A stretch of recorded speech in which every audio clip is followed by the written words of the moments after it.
Hey gang, welcome to Dr. D's Health Tip of the Week. Again, we're talking about how to purchase safe and effective supplements. The first thing I want to talk about here is purity and potency.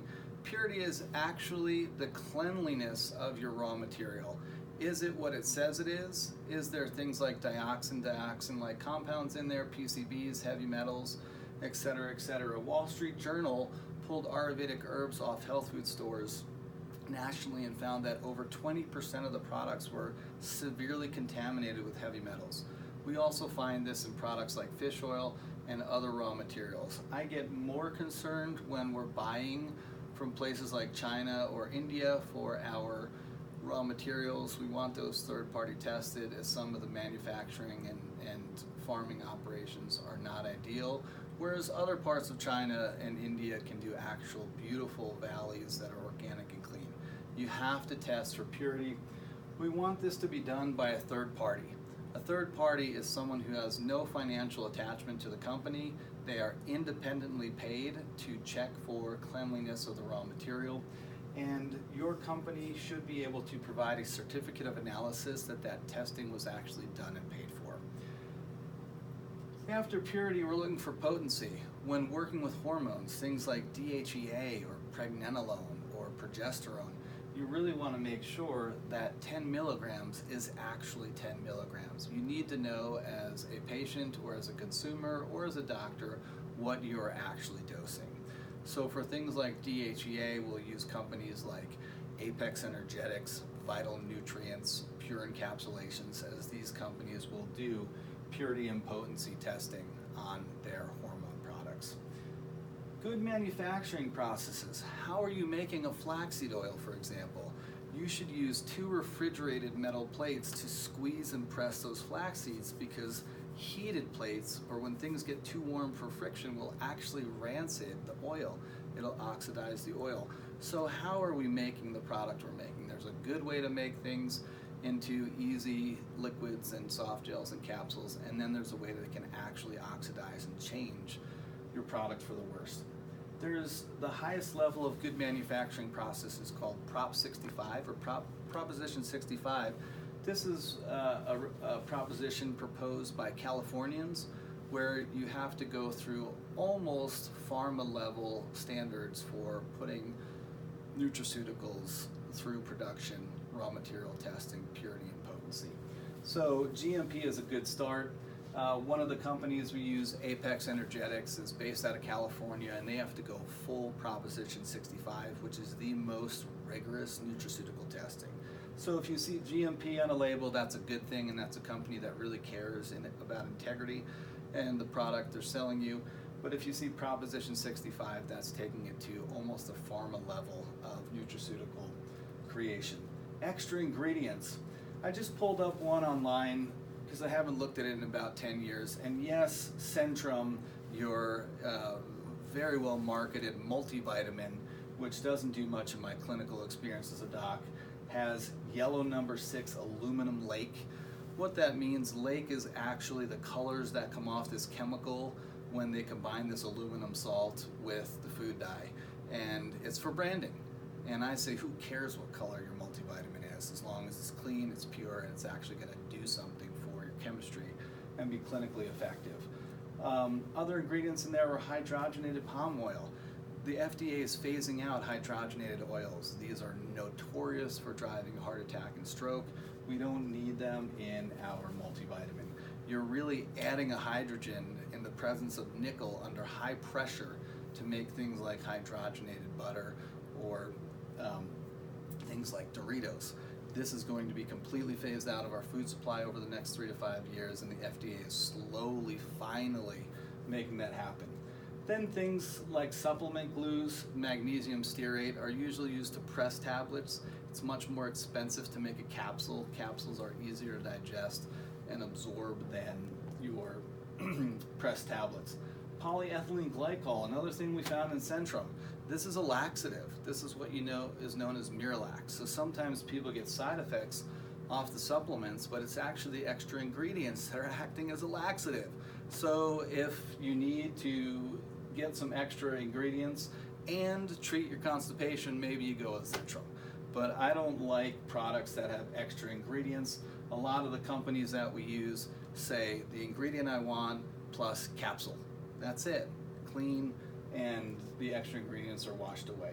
Some of our autoimmune patients will often react to some of the extra ingredients as well. You can have shifts in the Th1, Th2 immune system and flare people. I had one gentleman, a dentist I used to see, who said, make sure you don't give me anything with magnesium stearate. It flares the hell out of my joints, he said to me. And I'll never forget that. Certain people can have rheumatic activity or pain syndromes off some of these extra ingredients as well. This is a big problem in prescriptive medications as well, so we want to be aware of that. Talc, which is in Synthroid, was recently correlated with ovarian cancer. So yes, what we're saying to you is one of the extra ingredients in Synthroid actually helps contribute to the creation of ovarian cancer, and patients are taking it every single day. So we've had our Synthroid takers move to non-talc thyroid support. Raw material sources. Centrum uses magnesium oxide. This is the cheapest form of magnesium and is actually a good idea if you want to use magnesium to treat constipation, because the oxide form of minerals stays in the gut and doesn't get absorbed well. So when we're treating constipation, we might throw magnesium oxide because it stays in the gut, doesn't get absorbed well, and triggers osmotic gradient and gut motility, aka looser stool. We want to use chelates like magnesium glycinate or magnesium carbonate or magnesium citrate, because these are much easier to absorb, and in the example of magnesium would actually get to the muscles and relax you. And then finally, most importantly, cost, value, and clinical effectiveness.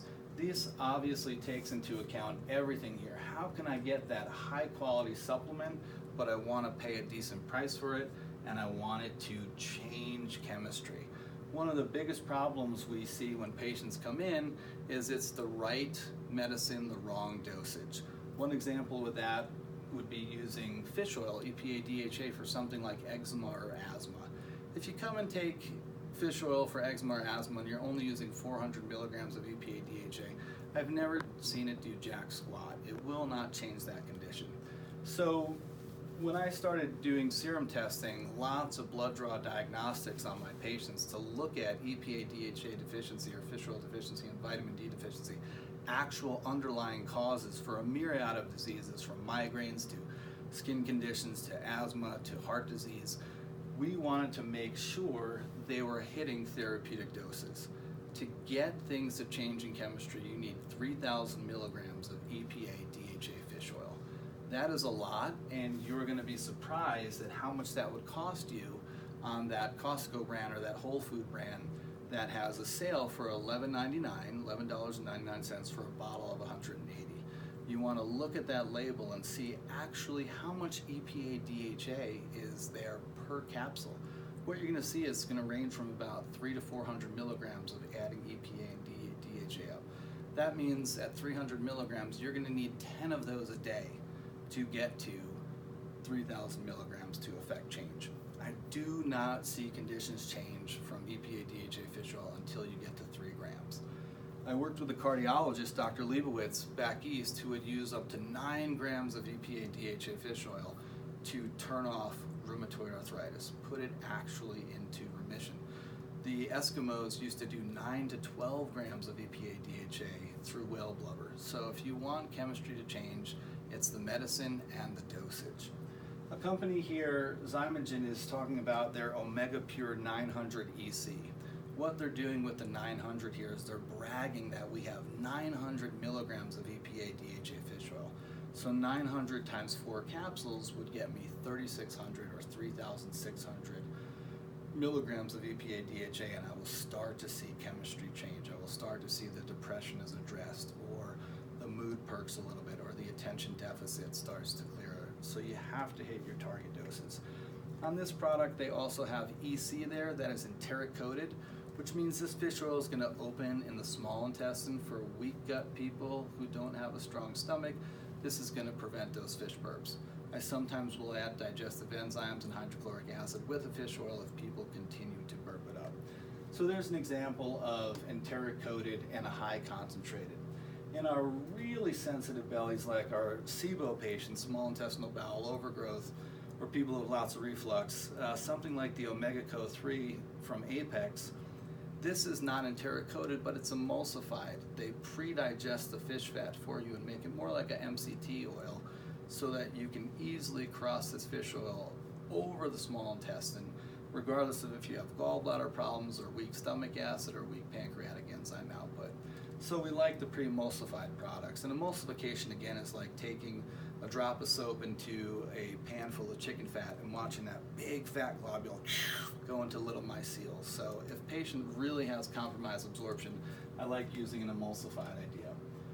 The cheapest way to do fish oil is usually finding liquid. Again, nothing's more important on testing for purity than fish oil, because we have polluted our waters, and unfortunately when we harvest those fish, they're full of mercury, dioxin-like compounds, PCBs, and a lot of chemicals in there. The way they get these fish oils clean is they actually work through molecular distillation to pull out the impurities, so all that's left is that God-given Mother Nature EPA DHA that was there thousands of years ago before we polluted the earth.